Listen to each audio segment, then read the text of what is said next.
Dit gebeur maklik dat iemand met jou praat en jy elke woord hoor, maar later kan jy skaars onthou wat daar gesê is. Jy het gehoor, maar jy het nie werklik geluister nie. Daarom het niks van daardie gesprek in jou denke of in jou optrede neerslag gevind nie. Nou dieselfde kan gebeur wanneer God se woord na ons toe kom. In Markus 4 praat Jesus oor hoor en luister. Wat gebeur in jou lewe wanneer God met jou praat? Hoe hoor jy en hoe luister jy?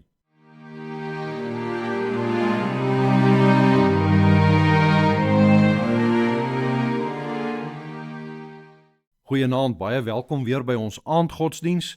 Ons gaan vanaand weer voort met ons skriflesing uit die Evangelie volgens Markus. En ons lees vanaand uit hoofstuk 4 vanaf vers 1 tot 9. Hier in hoofstuk 4 vers 1 tot 9 vertel Jezus aan die mense die gelykenis van die saaier. En dan later in vers 13 tot en met vers 20, wat ons dan oor 'n aand of 2 sal lees, verduidelik hy en verklaar hy die gelykenis van die saaier. Kom ons lees dan vanaand net eers hoofstuk 4 vers 1 tot 9 en dan wissel ons daaroor 'n paar gedagtes. Jezus het weer die mense langs die see begin leer. 'n Baie groot menigte het by hom saamgedrom sodat hy op die see in 'n skuit gaan sit het.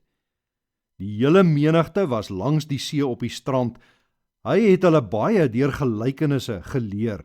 So het hy onder andere gesê terwyl hy hulle leer: Luister hier, 'n saaier het eendag gaan saai. Met die saai het 'n deel van die saad op die pad geval en die voëls het gekom en dit opgepik. 'n Ander deel daarvan het op 'n klipbank geval waar daar nie baie grond was nie. Dit het gou opgekom omdat die grond nie diep was nie, maar toe die son warm word, is dit verskroei en omdat dit nie wortel geskiet het nie, het dit verdroog. 'n Ander deel het tussen die onkruid geval. Die onkruid het opgekom en dit laat verstik en dit het nie saad geskiet nie. Die ander saad het in goeie grond geval en dit het opgekom, gegroei en 'n oes gelewer. Party het 30voudig gedra, ander 60 en nog ander 100voudig. Verder het hy gesê: Wie ore het en kan hoor, moet luister. Hier eindig ons skriflesing dan. My woord is soos vuur, sê die Here, soos 'n hamer waarmee klippe stikkend gebreek word. Markus vertel hier vir ons dat 'n baie groot skare mense by Jesus saamgedrom het. Soveel mense dat hy in 'n skuitjie moes klim en van die see se kant af die mense op die strand geleer het. Hulle het gekom om Jesus te hoor. En tog begin Jesus sy gelykenis met 'n uitsonderlike bevel. Hy sê: Luister hier. Dan vertel hy van 'n saaier wat uitgegaan het om te saai.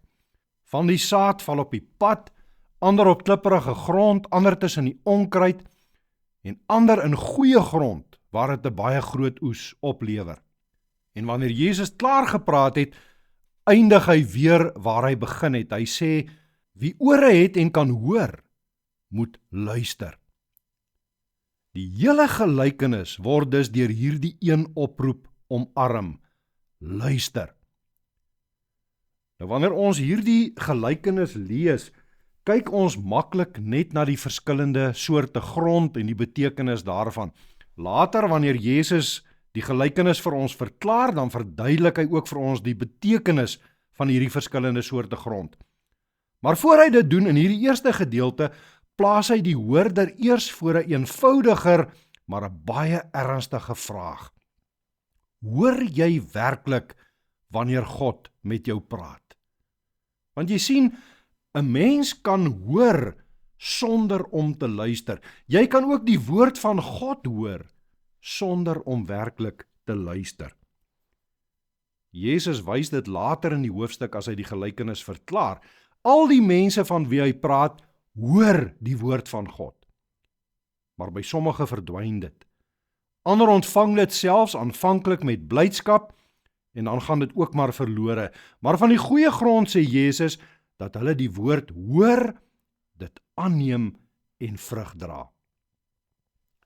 Ware luister is dus meer as dat klank jou ore bereik en dat jy verstaan wat gesê word. Ware luister begin daarmee dat jy besef wie dit is wat met jou praat. Later, by Jesus se verheerliking hier in die evangelie, sê die Vader, dit is my geliefde seun, luister na hom. Wanneer Jesus Christus praat met ons, moet ons weet ons luister nie bloot na 'n godsdienstleraar met 'n mening nie. Dit is die Seun van God wat praat. Dit is die Koning van konings wat praat. Daarom sê Paulus ook wanneer hy skryf aan die gemeente in Tessalonika in 1 Tessalonisense 2, hy is so dankbaar dat hulle die verkondigde woord ontvang het, nie net as mense woorde nie, maar as wat dit werklik is, as God se woord. Dit is die ware luister na die woord van God, om God se woord te ontvang as die woord van God, as God wat met jou praat, nie net mense woorde nie. Dit beteken wel nie dat elke woord van 'n prediker onfeilbaar is nie.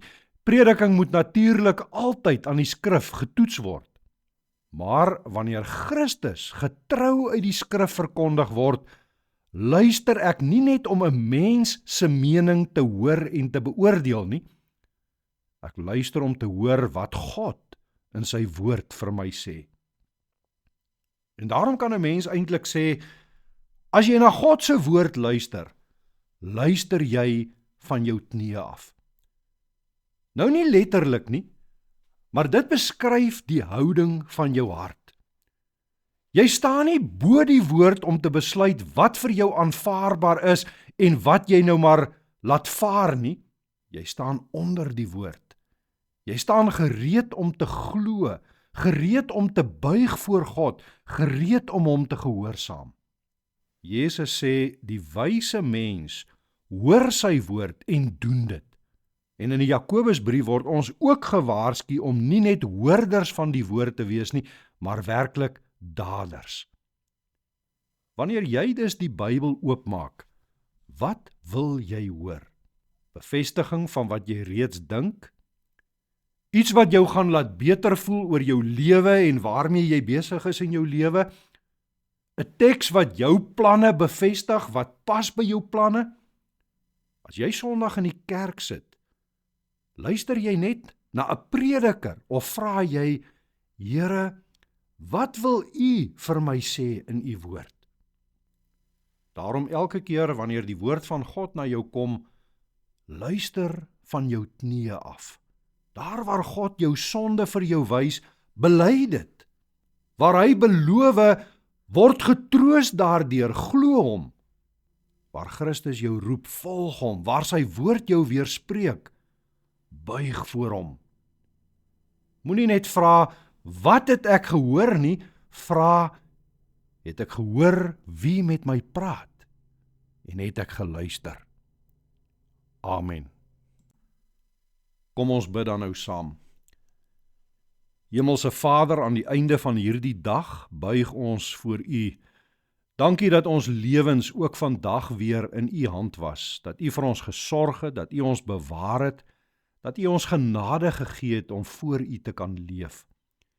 Here, vir baie van ons was dit 'n vermoeiende dag, vir sommige 'n dag van vreugde, vir ander vol sorge.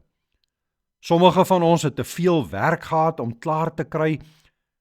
Daar was weer ander wat gewens het en gebid het vir werk waaruit hulle 'n inkomste kan verdien. Vir sommige was dit 'n dag van siekte, vir ander van ons 'n dag van dankbaarheid oor herstel.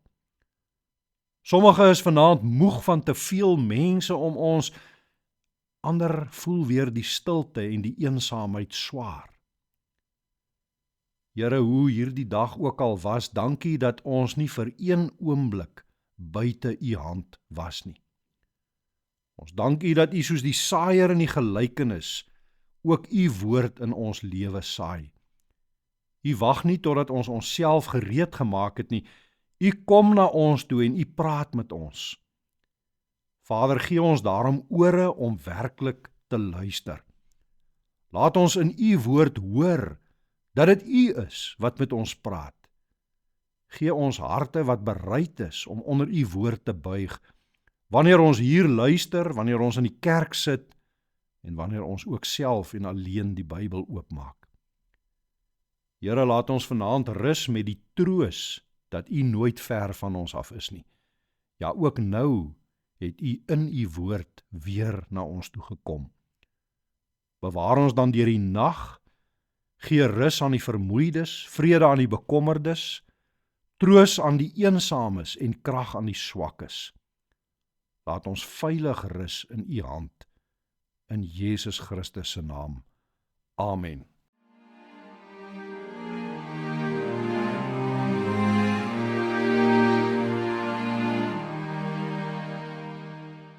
God se woord keer nooit leeg na hom terug nie. Hy gebruik dit om mense se harte en lewens te verander. Stuur daarom hierdie opname aan iemand wat vandag nodig het om die woord van die Here te hoor.